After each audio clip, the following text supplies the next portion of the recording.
ராஜா நீ செய்த நன்மைகளை எண்ணியே துதித்திடுவேன். ராஜா நீ செய்த நன்மைகளை எண்ணியே துதித்திடுவேன். ஆராதனை உமக்கே, ஆராதனை உமக்கே, ஆராதனை உமக்கே,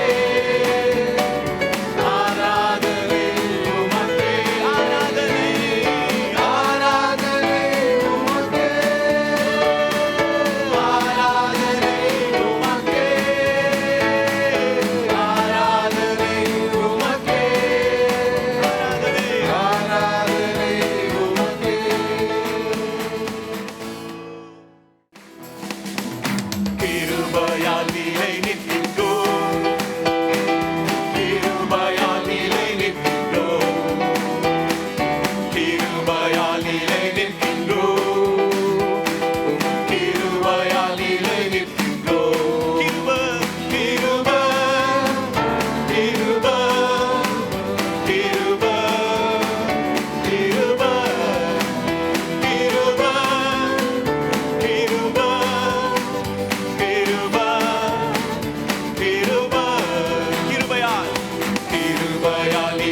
பாதம் ஒன்றே பிடிப்பேன் என் அன்பு இயேசுவே. நீ சொன்னால் போதும் செய்வேன், நீ காட்டும் வழியில் நடப்பேன், உன் பாதம் ஒன்றே பிடிப்பேன் என் அன்பு இயேசுவே. கடல் மீது நடந்த உம் அற்புத பாதைகள் எனக்கு முன்னே செல்வதால் எனக்கு என்ன கவலை.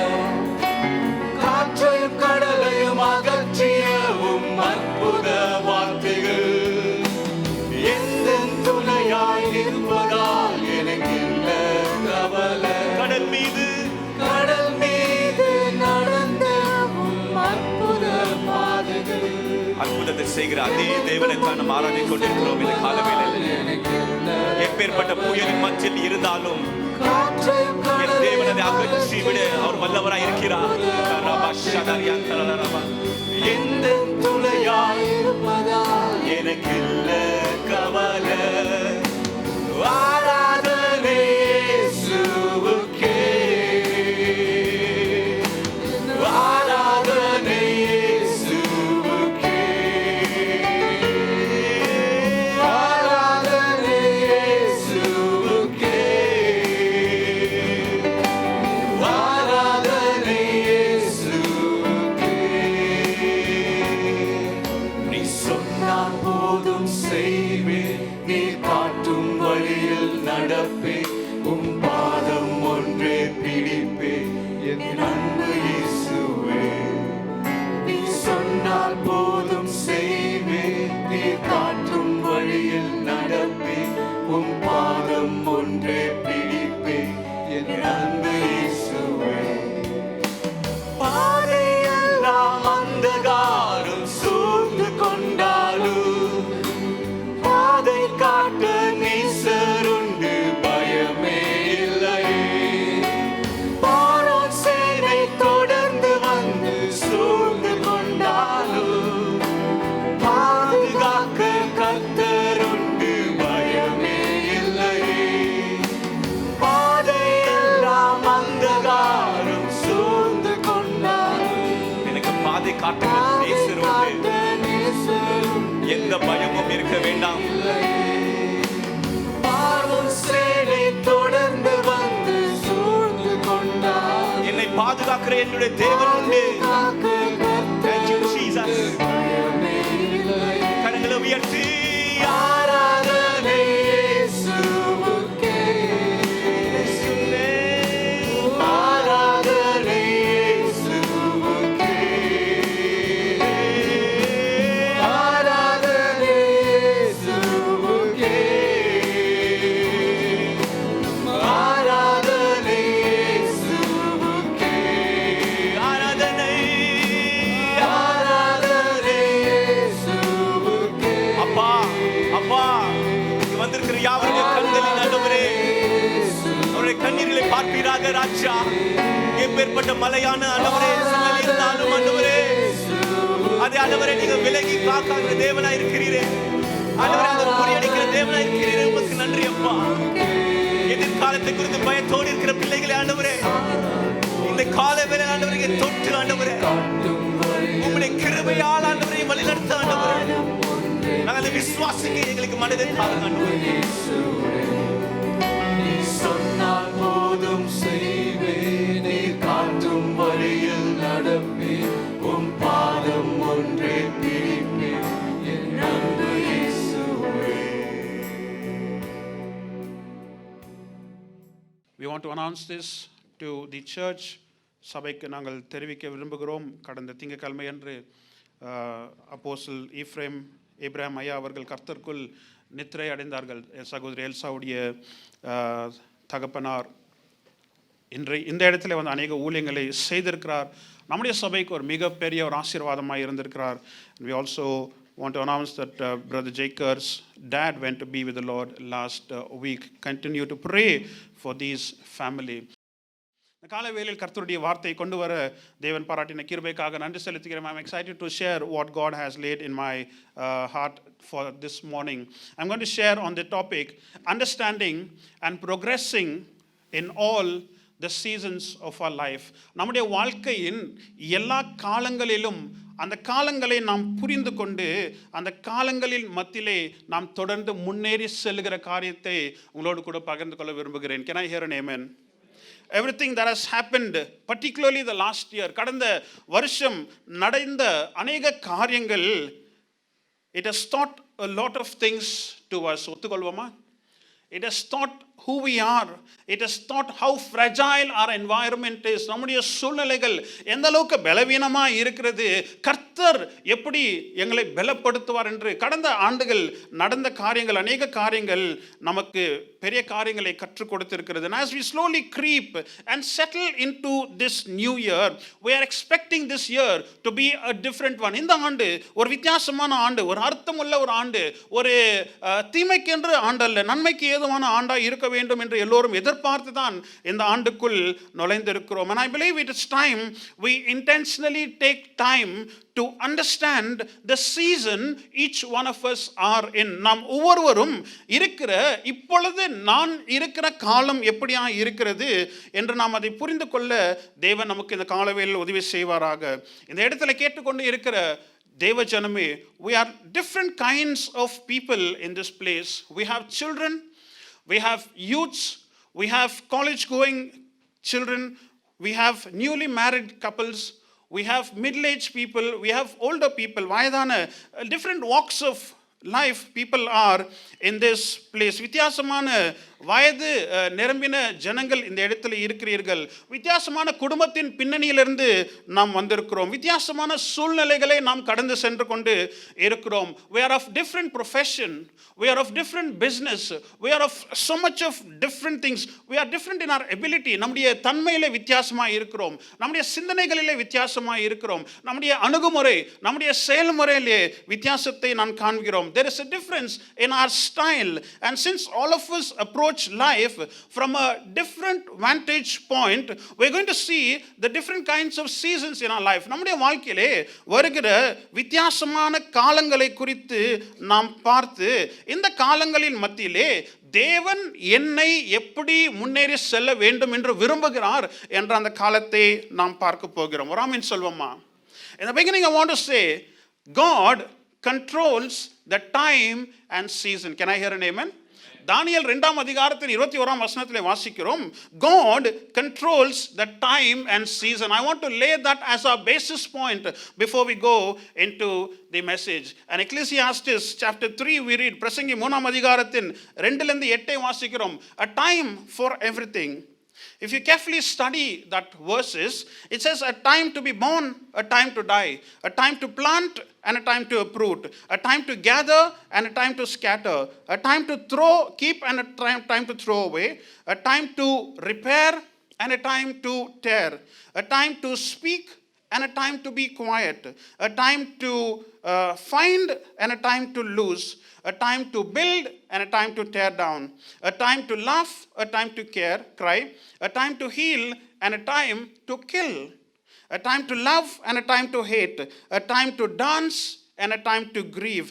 எல்லாத்துக்கும் ஒரு காலங்கள் இருக்கிறது, ஒரு நேரம் இருக்கிறது என்று நாம் பார்க்கிறோம். There is a time and season for everything. What are each season? There are 4 kinds of season that all of us know. இந்த ஆண்டிலே 4 வித்தியாசமான காலங்களே இருக்கிறதே நாம் நன்றாக அறிந்திருக்கிறோம். I want to tie these 4 kinds of season and the biblical character from the Bible and see how we can tie this together. What are the 4 seasons? 4 வித்தியாசமான காலங்கள் இந்த ஒவ்வொரு ஆண்டிலும் வருகிறதே நாம் பார்க்கிறோம். It is the autumn season, it is the winter, the spring and summer. நம்ம முதலாவது பார்க்கிறோம் இலை உதிரும் காலத்தை பார்க்கிறோம், அதுக்கு பின்பு குளிர் காலத்தை பார்க்கிறோம், அதுக்கு பின்பு வசந்த காலத்தை பார்க்கிறோம், அதுக்கு பின்பு என்ன காலத்தை பார்க்கிறோம்? கோடை காலத்தை பார்க்கிறோம். So these are the 4 kinds of season. And what does these 4 kinds of season represent? The autumn season is called the fall season. இலை உதிரும் காலம் எல்லாமே வீழ்ச்சி அடைகிற, எல்லாமே உதிரி போகிற காரியத்தை நமக்கு காண்பிக்கிறது. The second thing is the winter. Winter is a season of disappointment it's a season of loneliness. குளிர்காலம் என்றால் ஒரு ஏமாற்றத்தின் இல்லாவிட்டால் ஒரு தனிமைப்படுத்துகிற ஒரு காலமாய் கருதுகிறார்கள். The third thing is a spring, and spring talks about renewal. இந்த வசந்த காலம் என்றால் ஒரு புதுப்பிக்கிற காரியம், ஒரு மறுமலர்ச்சியின் காரியத்தை குறித்து நாம் பார்க்க முடியும். Finally, summer. Summer is a time of contentment. இந்த கோடை காலம் என்றால் ஒரு மன நிறைவின் ஒரு காலகட்டமாய் நாம் பார்க்கிறோம். And I want to tie the story of Job into these 4 seasons and see where we are in our life today. இந்த 4 காலங்களை வைத்து யோபுனுடைய கதையை இதோடு கூட நான் கோர்த்து நாம் எப்பேற்பட்ட காலத்தில் இன்றைக்கு இருக்கிறோம் என்று நாம் தேவனுடைய கிருபையினால் காண்பிக்க விரும்புகிறேன். Job was a rich and a prosperous man. நன்றாக அறிந்த ஒரு சம்பவம். யோபு ஒரு ஐஸ்வர்யவானாய் இருந்தான், செழிப்பாய் இருந்தான். He was healthy and he was a wealthy man. He was righteous and blameless. அவன் நீதி உள்ள ஒரு மனுஷனாய் இருந்தான், அவன் சன்மார்க்கனாய் இருந்தான். யோபு 1ஆம் அதிகாரத்தில் 8ஆம் வசனத்தை வாசித்து பார்க்கும்போது Job chapter 1 verse 8 says, these are the 2 testimonies from God. தேவன் யோபை குறித்து கொடுக்கிற ஒரு சாட்சி, பிசாசு யோபை குறித்து கொடுக்கிற ஒரு சாட்சியை உங்களுக்கு நான் காண்பிக்க விரும்புகிறேன். 1ஆம் அதிகாரத்தின் 8ஆம் வசனத்தை பார்க்கிறோம். A blameless and upright man who fears the Lord. தேவனுக்கு பயந்து ஒரு சன்மார்க்கமான ஒரு மனுஷனாய் இருக்கிறான் என்று தேவனே யோபை குறித்து சாட்சி கொடுக்கிறதை நாம் பார்க்கிறோம். 10ஆம் வசனத்திலே பார்க்கிறோம். The devil says, you have blessed the work of his hand and his possession have increased in this land. பிசாசானவன் சொல்கிறான், அவனுடைய கையின் பிரயாசத்தை நீர் ஆசீர்வதித்து அவனுடைய சம்பத்தை இந்த பூமியிலே நீர் உயர பண்ணியிருக்கிறீர். Job, a perfect man, a perfect life, ஒரு பரிபூர்ணமான வாழ்க்கை, ஒரு பரிபூர்ணமான ஜீவனை யோபு வாழ்ந்து கொண்டே இருக்கிறான். Even for this righteous man who had the certificate from God, தேவனால் சான்றிதழ் பெற்ற இந்த யோபு அவனும் தன்னுடைய இலை உதிரும் காலத்திலே அவன் கடந்து போகிறான். Even Job had to enter into the season of autumn, the season of fall, where everything falls off. திடீரென்று அழிவுகள், திடீரென்று மரணம், திடீரென்று வேதனை, திடீரென்று வெட்கம். He had to go through destruction. He had to go through loss. He had to go through death. அழிவு, நஷ்டம், மரணம், வெட்கம், வேதனை மூலமாய் திடீரென்று எல்லாமே நடக்கிறதை பார்க்கிறோம். All of a sudden, in an instant, everything happens. Everything falls off Job. All his prosperity, all his children, தன்னுடைய மகன்கள், தன்னுடைய குமாரன்கள், தன்னுடைய குடும்பம், தன்னுடைய ஆஸ்தி அனைத்தையும் திடீரென்று அவன் இழந்து போகிறான். Everything just fell off. Job stood alone. He enters into the fall season. அவன் இலை உதிரும் காலத்தின் மூலமாய் அவன் கடந்து சென்று தன்னை சுத்தி இருக்கிற அனைத்தையும் அவன் இழந்து போகிறான். He also enters the winter of disappointment because of what happened in the fall season.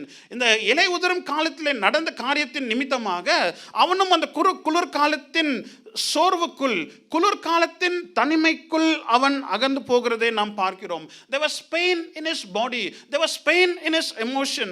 His wife says, why don't you curse God and die? நீ ஏன் இன்னும் தேவனுக்கு உண்மையா இருக்கிறார், நீ தேவனுக்கு தூஷித்து நீ ஏன் மரிக்க கூடாது என்று தன்னுடைய சொந்த மனைவி சொல்லுகிறதை நாம் பார்க்கிறோம். So even he enters the season of disappointment.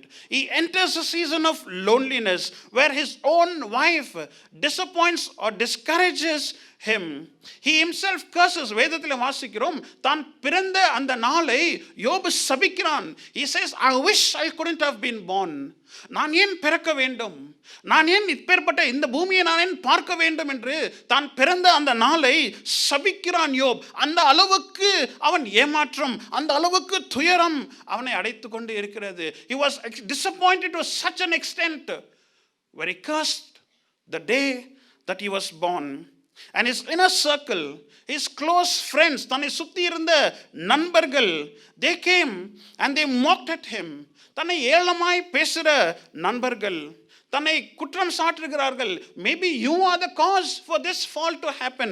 They accused him, but Job is pleading that he is blameless. சகோதரர்கள் வந்து, சிநேகிதர்கள் வந்து, நீதான் இதுக்கு காரணம் என்று யோபை தவறாய் பேசும்போது, யோபை குற்றம் சாட்டும் போது, he is pleading, says, no, I am blameless. நான் சன்மார்க்கன் என்று அவரோடு கூட வாக்குவாதம் செய்கிறதை நாம் பார்க்கிறோம். He was cornered. All the three friends put Job to a side and he says, you are the only reason for your family to go through so much of destruction. He was unfairly targeted. He was judged and he was blamed. Job chapter 8, we see this. யோபு 8ஆம் அதிகாரத்தின் 4ஆம் வசனத்திலிருந்து நாம் பார்க்கிறோம். If your sons have sinned against him, he has cast them away for their transgression. If you would earnestly seek God and make your supplications to your Almighty, நீ கர்த்தரை தேடும்போது, உன்னுடைய விண்ணப்பத்தை நீ தேவனுக்கு நேராக நீர் கொடுக்கும்போது, if you were pure and upright, look at this.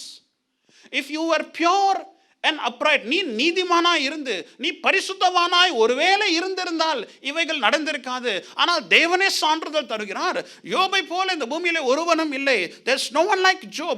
That is a certificate that God gives. But the friend says, had you been pure, had you been blameless, இவைகள் நடந்திருக்காது. Surely now he, God, would awake you and prosper your rightful dwelling. Job says, when the Lord tried me, யோபின் பின்பே இருக்கிற பகுதிகளில் பார்க்கிறோம், when the Lord tried me, when the testing comes to an end, I shall come out like gold. இந்த சோதனை காலம் மேற்கொண்டு வரும்போது, கர்த்தரினை சோதித்த பின்பு, கர்த்தரினை இந்த பரீட்சைக்கு மூலமாய் கடந்து சென்று நான் ஒரு பொன்னை போல வெளியே பலனாய் வருவேன். Can I hear an amen? The winter season of Job was disappointment, was struggle. இந்த குளிர் காலத்திலே யோபு நீண்ட நாட்களாய் இருக்கிறான். முதல் அதிகாரத்திலே நாம் பார்க்கிறோம், யோபு வீழ்ச்சியின் மூலமாய் போகிறான். The next time he goes through the disappointment. 37 chapters, 37 அதிகாரத்திலே நாம் வாசிக்கிறோம் அவனுடைய துயரத்தை, அவனுடைய வியாகுலத்தை, அவனுடைய கேள்விகளை நாம் பார்க்கிறோம். How much of struggle this man goes through, how much of difficulty he goes through, how much of loneliness he goes through. தனிமையை வாட்டுகிறது, அவனுக்குள் அநேக கேள்விகள் கேட்டுக்கொண்டே எழும்பிக் கொண்டே இருக்கிறது. 37 அதிகாரத்திலே அவன் இந்த குளிர்காலத்தின் பகுதி மூலமாய் கடந்து போய் அவன் துயரத்தையும் ஏமாற்றத்தையும் தனிமையும் அவன் கடந்து போகிறான். It was a long winter for Job. நம்முடைய வாழ்க்கையிலே அநேகருக்கு நம்முடைய குளிர் பகுதி it's longer than other seasons. Our disappointments are longer, our struggles are longer, our questions are longer. ஏன் ஆண்டவரே நான் நீதிமானாய் இருக்கிறேனே, நான் நல்ல காரியங்களை செய்து தானே இருக்கிறேன், எனக்கும் என்னுடைய குடும்பத்திற்கும் ஏன் நாங்கள் பிரயாசப்படுகிற காரியங்கள் வாய்க்காமலே போகிறது, ஏன் இத்தனை துன்பம்? Why so much of disappointments? All of us go through that struggle, and for most of us winter is the longest season in our life. ஒத்துக்கிறோமா? இந்த ஏமாற்றம், இந்த குளிர் பகுதியின் காலங்கள் தான் நம்முடைய வாழ்க்கையின் ஒரு பெரிய காலமாய் இருக்கிறது. He enters or he journeys through the winter season for 37 chapters. 37 அத்தியாயத்திலே கர்த்தர் அமைதியாக இருக்கிறார். God is quiet. Job raises question. 3 சகோதரர்கள் சிநேகிதர்கள் வந்து கேள்வி எழுப்புகிறார்கள். மனைவி ஒரு பக்கம் தூஷிக்கிறாள்.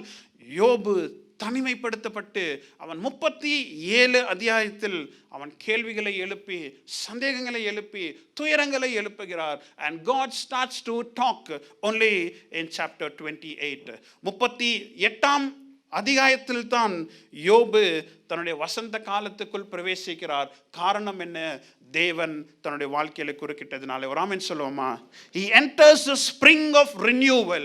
Job enters the spring of renewal. God says, Job, enough of your struggle, enough of your disappointment, enough of what you are going through. I want to step into your situation. யோபு, நீ கடந்து போகிற சூழ்நிலைகள் போதும், நீ கேள்விகள் போதும், சந்தேகங்கள் போதும், பயங்கள் போதும், இப்பேற்பட்ட காரியங்களை நீ எழுப்பிக் கொண்டிருக்கிறார் போதும். நான் உன்னுடைய வாழ்க்கையிலே குறுக்கிடுகிறேன்.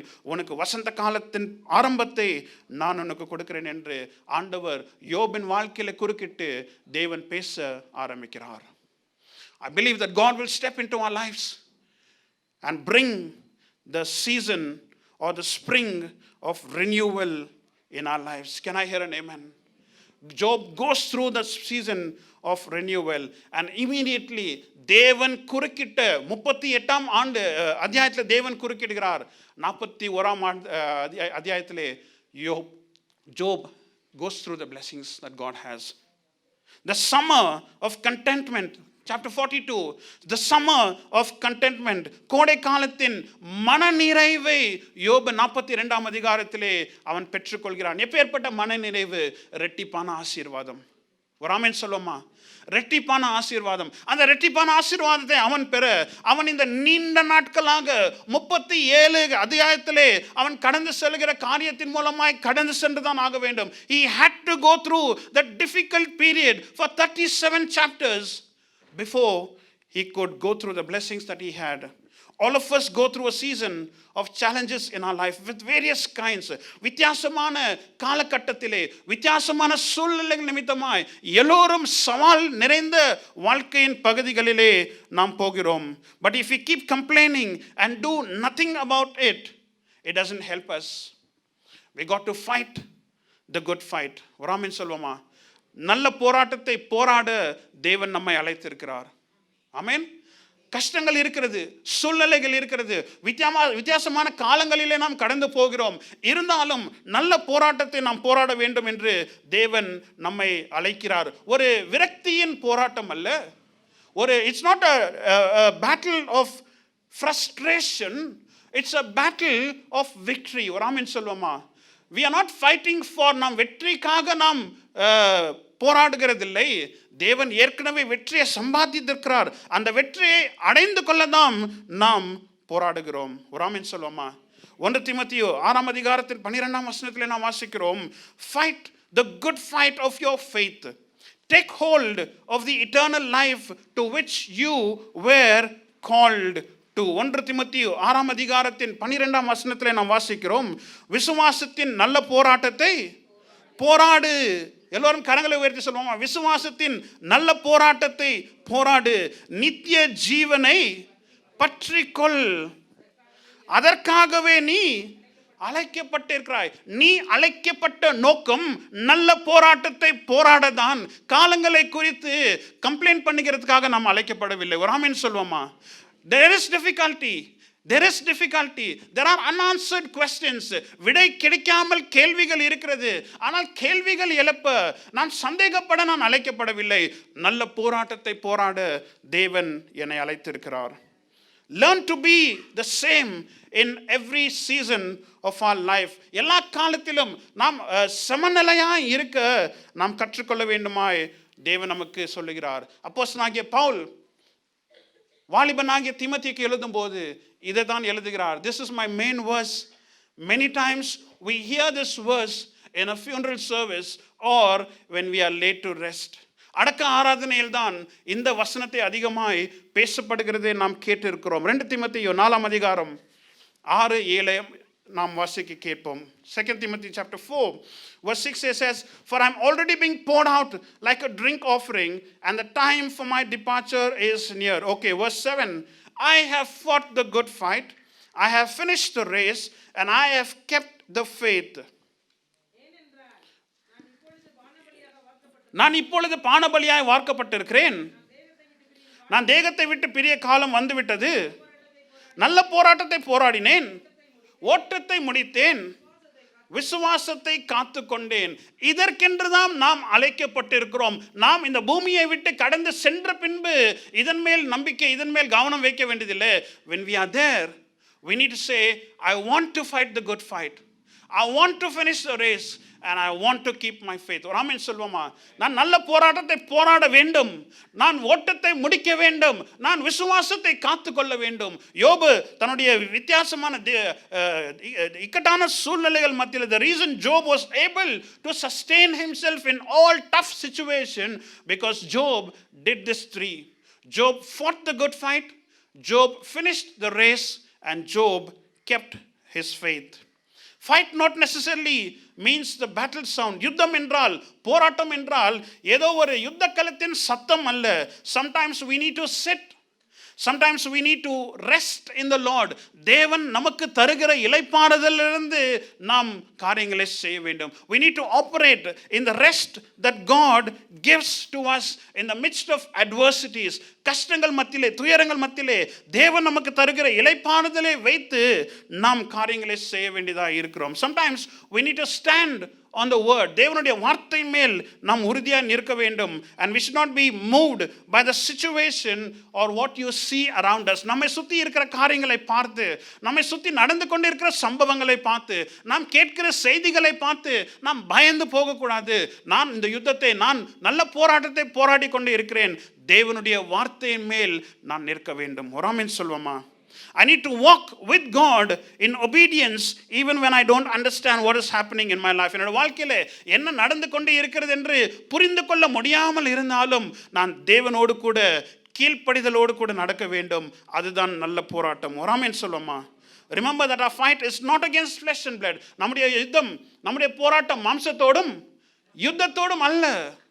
But it's against the principalities in the highest places. Strive as the Spirit enables you. ஆவியானவர் எப்படி உங்களுக்கு பலத்தை கொடுக்கிறாரோ, ஆவியானவர் எப்படி உங்களுக்கு வல்லமை கொடுக்கிறாரோ, அவ்விதமாய் நான் நடந்து செல்ல வேண்டும். அதுதான் நல்ல போராட்டம். ஒரு ஆமென் சொல்லுமா? கஷ்டங்கள் வரும்போது விட்டுவிடக்கூடாது, எதிர் நீச்சல் போட வேண்டும்.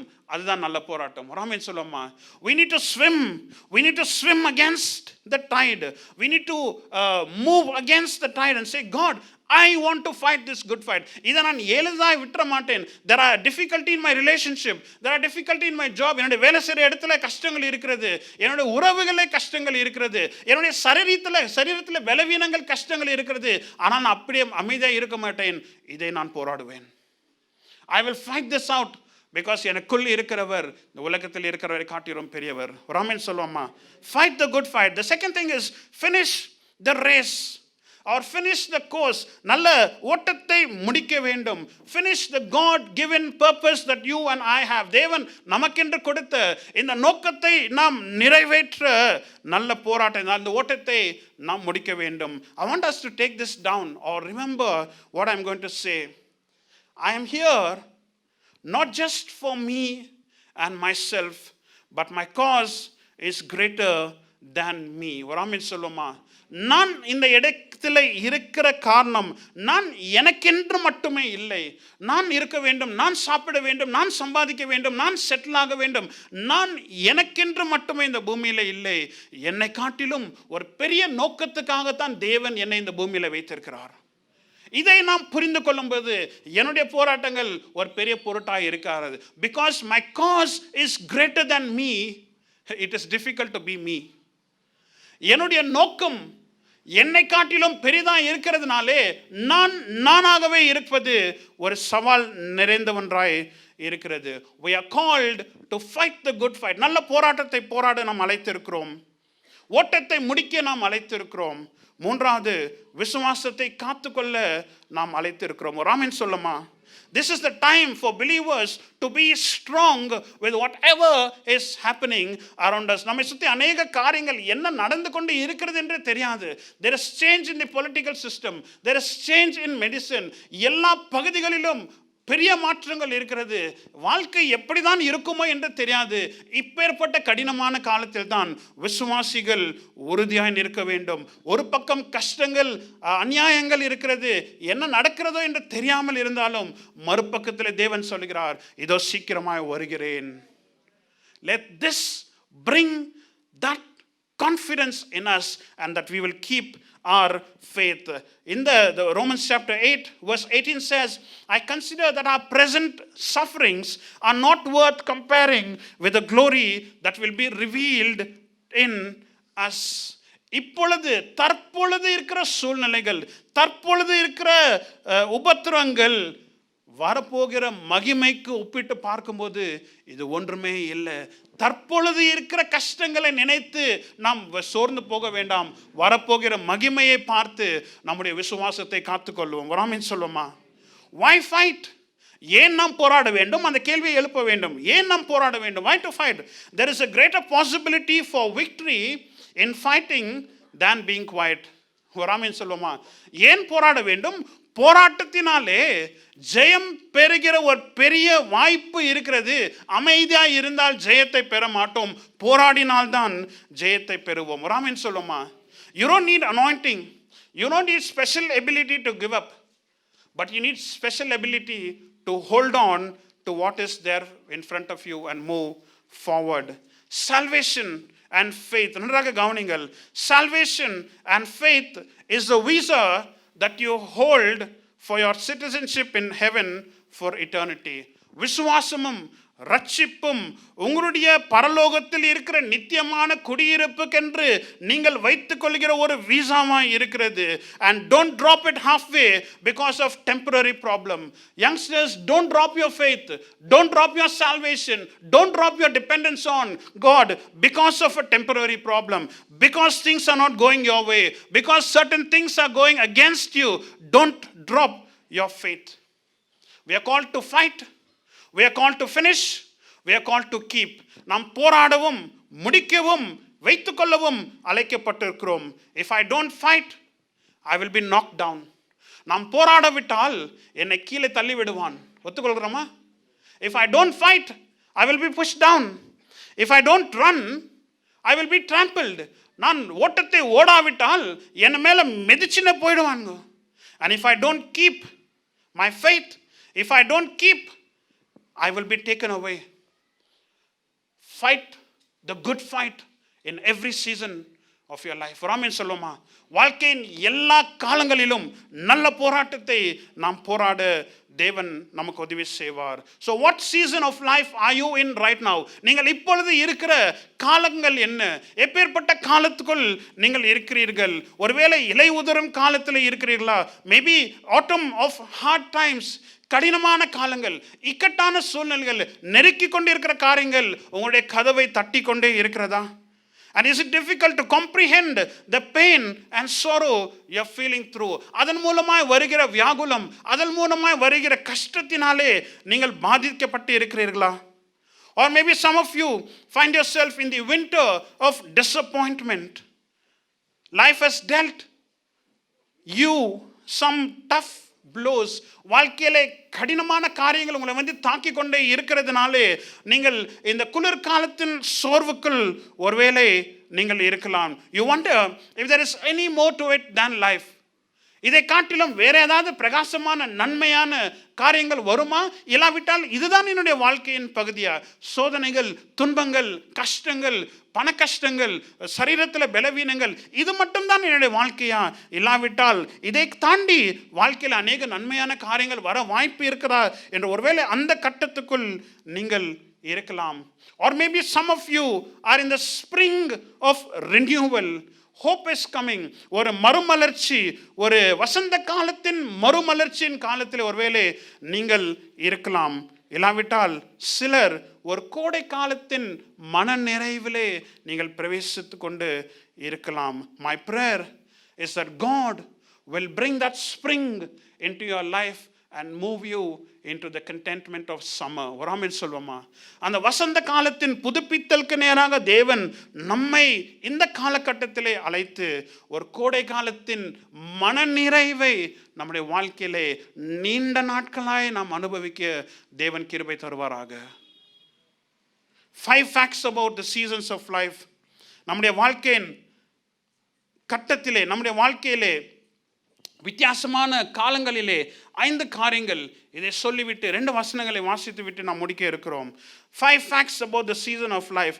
என்னுடைய காலங்கள் என்னுடைய கட்டுப்பாட்டுக்குள் இல்லை. ஒரு ஆமென் சொல்லுங்களேன். My seasons are not in my control, it's in God's control. Number 2, என்னுடைய காலங்கள் மர்மமாய் இருக்கிறது, தெளிவாய் இருக்காது. ஒரு ஆமென் சொல்லுங்களேன். My seasons are a mystery, it's not clear. Number 3, என்னுடைய காலத்திலே கர்த்தர் நல்ல திட்டத்தை வைத்திருக்கிறார். ஆமென். Number 4, ஒவ்வொரு காலத்திலும் நன்மையான காரியங்கள் வரும், தீமையான காரியங்களும் வரும். 5வது, ஒவ்வொரு காலத்திலும் நான் எதை விதைக்கிறேனோ மறுகாலத்திலே அதை நான் அறுப்பேன். 4 கேள்விகளை நாம் எழுப்ப வேண்டும். இந்த காலத்திலே, in this season of my life, what can I learn in this season? இந்த காலகட்டத்திலே நான் அடையாளம் கண்டு கொண்ட இந்த காலகட்டத்திலே நான் என்னத்தை கற்றுக்கொள்ள முடியும்? இரண்டாவது, இந்த காலகட்டத்திலே நான் என்னத்தை அனுபவிக்க முடியும்? குறை சொல்ல வேண்டியதில்லை.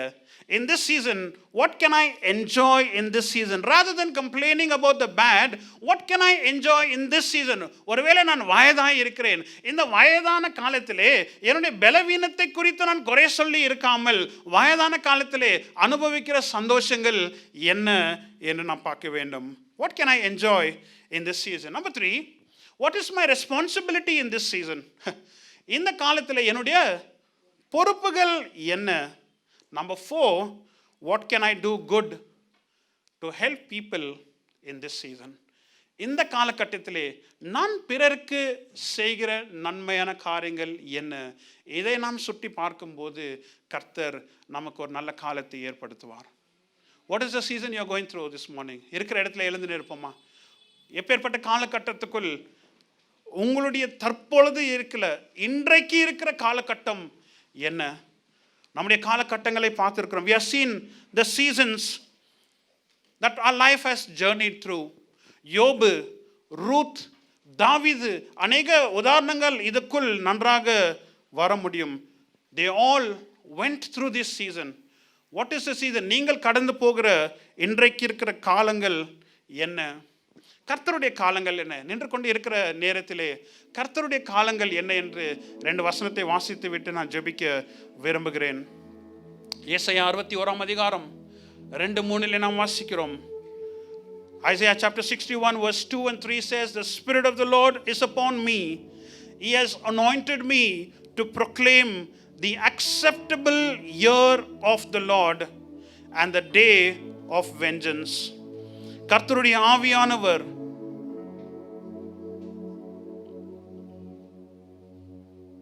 கர்த்தருடைய அனுகிரகத்தின் வருஷத்தையும் நம்முடைய தேவன் நீதியை சரி கட்டுகிற நாளையும் குறித்து.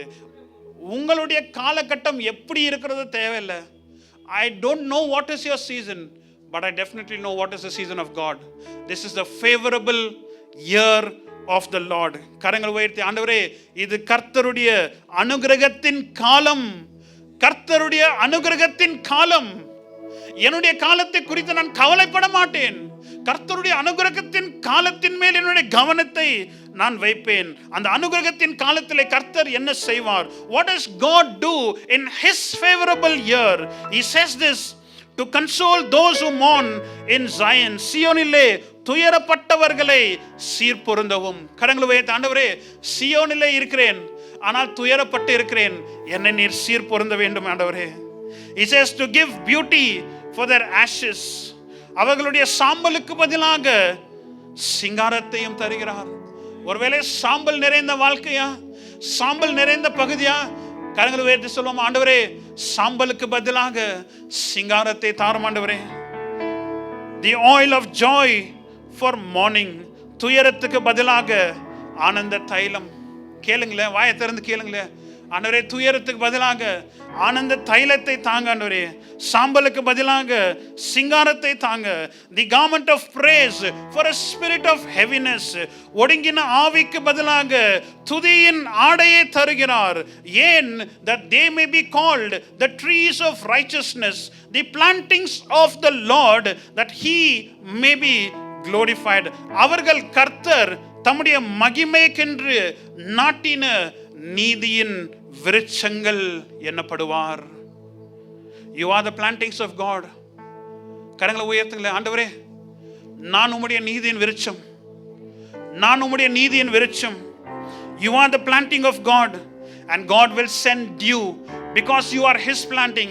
நீ தேவனுடைய விருட்சமா இருக்கிறதுனாலே கர்த்தர் தன்னுடைய பனியை உங்கள் மீது அனுப்புவார். பெற்றுக்கொள்ளுங்கள்.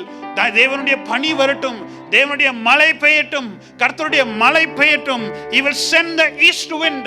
தேவன் தன்னுடைய கீழ் காற்றை உங்கள் மீது அனுப்புவாராக இயேசுவின் நாமத்தில். Let the east wind of God blow in your direction.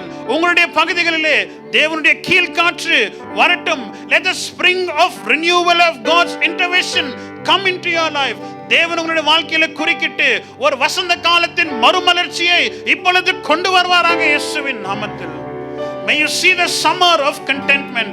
கோடை காலத்தின் மறுமலர்ச்சியை, கோடை காலத்தின் மன நிறைவை நாங்கள் பார்க்க நீர் எங்களுக்கு கிருபை தாங்க ஆண்டவரே. No matter what your season is, remember that you are the planting of God. நீங்கள் எப்பேற்பட்ட காலத்திலே இருந்தாலும் நீங்கள் தேவனுடைய விருட்சங்கள். கர்த்தர் உங்களை நீர் பாய்ச்சுவார், கர்த்தர் மழையை வர செய்வார், கர்த்தர் பனியை அனுப்புவார், கர்த்தர் கீழ் காற்றை அனுப்புவார் இயேசுவின் நாமத்தில். கரங்களை உயர்த்துங்கள். கிருபை நிறைந்த எங்கள் நல்ல ஆண்டவரே, நாங்கள் உம்முடைய விருட்சங்களாய் இருக்கிறோம், அதற்காக நன்றி செலுத்துகிறோம். Lord, we thank you that we are the garden of God. We are the plantings of God. Lord, we thank you that you would give us beauty for ashes. We thank you, Lord, that you would give us the oil of joy for mourning. We thank you, Lord, that you would give us the garment of praise for the spirit of heaviness, because we are the plantings of God. ஒடுங்கின ஆவிக்கு பதிலாக துதியின் ஆடையை நீர் கொடுத்து, ஆண்டவரே சாம்பலுக்கு பதிலாக சிங்காரத்தை நீர் கொடுத்து, ஆண்டவரே தீமை காரியங்கள் நிமித்தமாக தீமையினாலே சந்தோஷத்தை நீர் தர வேண்டுமாய் நாங்கள் ஜெபிக்கிறோம். துயரத்துக்கு பதிலாக ஆனந்த தைலத்தை நீர் கொடுத்து, நாங்கள் உம்முடைய விருட்சங்கள். கர்த்தர் பனியை அனுப்புவார், மழையை அனுப்புவார், கீழ்காற்றை அனுப்பி என்னுடைய வாழ்க்கையில மறுமலர்ச்சியை கொண்டு வர உம்முடைய கரத்தில் ஒப்பு கொடுக்கிறோம். ஜனங்களை நீர் ஆசீர்வதிங்க, இந்த வாரத்தை ஆசீர்வதிங்க.